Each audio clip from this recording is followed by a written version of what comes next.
నీకు కొన్ని సమస్యలు ఉన్నాయి చూడు, ఆ సమస్యల్ని ఈ 21 రోజుల ప్రార్థనతో దేవుడు వాటిని తుడిచేసి వాటిని తీసివేయాలనేది దేవుని యొక్క చిత్తమై ఉంది.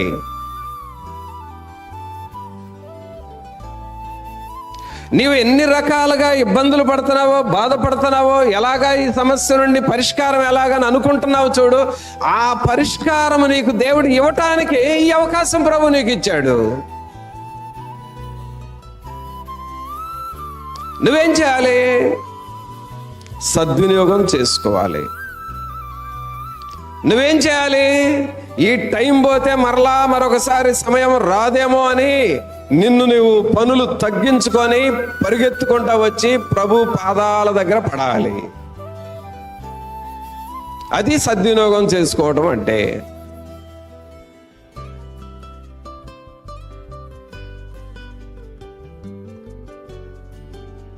కాదు, నాకు చాలా పనులు ఉన్నాయి అది చెప్పుకుంటా కూర్చుంటున్నావంటే నీలో నిర్జీవ క్రియలు ఉన్నాయి.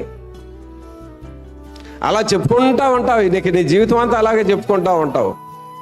మరి ఏ రేవుకి వెళ్తావో నాకు తెలియదు.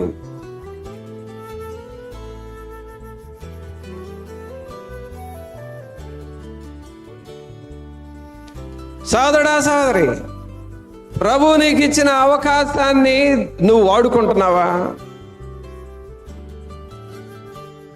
వాటిని వదిలేసుకోవడమే నిర్జీవ క్రియలు నీలో.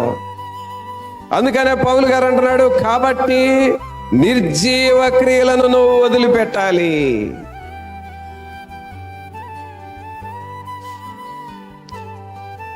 ఒకటో తారీఖు ప్రార్థనలు ఖచ్చితంగా చేసి, 24 గంటల ప్రార్థనలు ఖచ్చితంగా చేసి, ఇలాగ సంపూర్ణ రాత్రి ప్రార్థనలు లేక 21 రోజుల ప్రార్థనలు ఖచ్చితంగా హృదయమంతటితో చేస్తే దేవుడు నిన్ను ఎందుకు ఆశీర్వదించడు?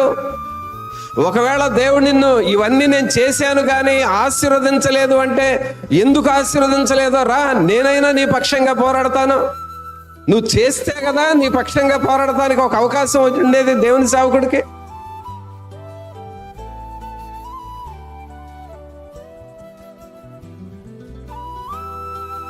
సోదరుడా, సోదరి, ఇది నువ్వు హృదయంలో రాసుకోవలసిన మాటలు ఈరోజు నీకు వస్తున్నాయి.